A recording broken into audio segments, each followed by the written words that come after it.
Aprang tam alam le chimata tam te mikri bube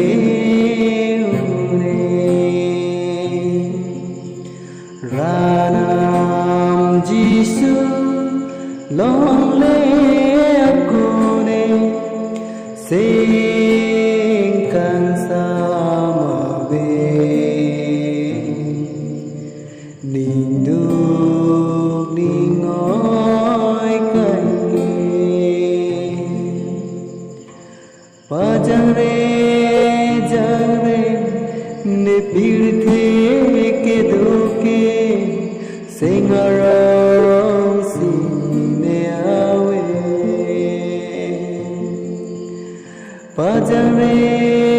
jang re ne pirthe ke doke singarong si ne awe aprang dam tam alam le chimata dam te mikri bube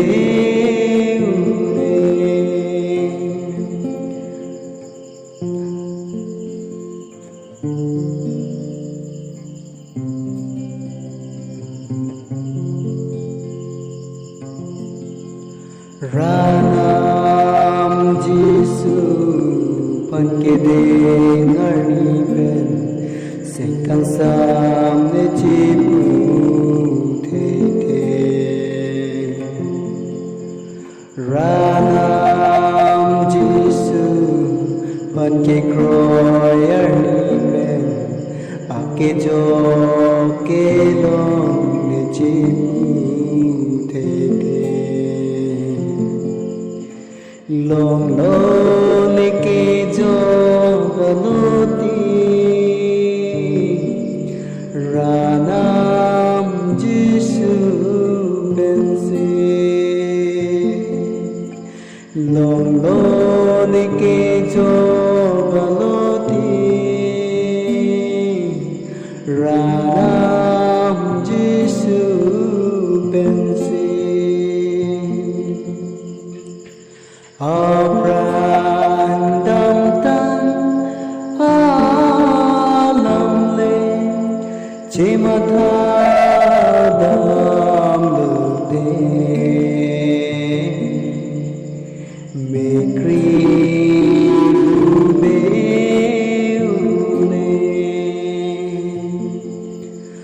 ranam jisu long le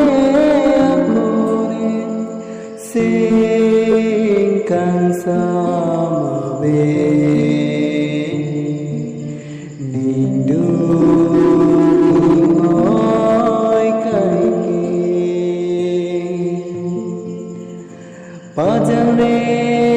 jang re ne pirthe ke doke singarong si ne awe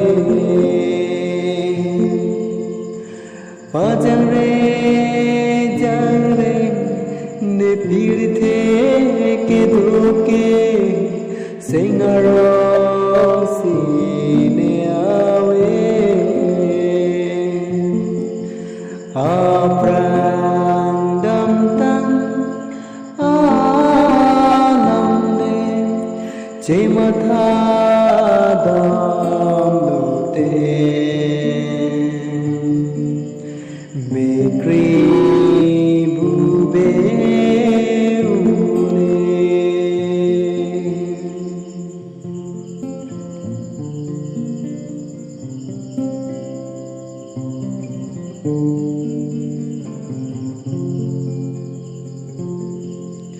Muranam kang thu ke wa ngari Kiji Jisu Pansi Rồi ji Kai Ke Niche The Dotigan Ranam Jisu Pansi Ponji Morni Sipa Ranam Kisikta Adimsi Ponji Morni Sipa Ranam Kisikta Adimsi Aprang Dang Tang Alam Ne Chemata Dam Lute Mekri Bube Ure Ranam Jisu Long Le Akone Sing Kang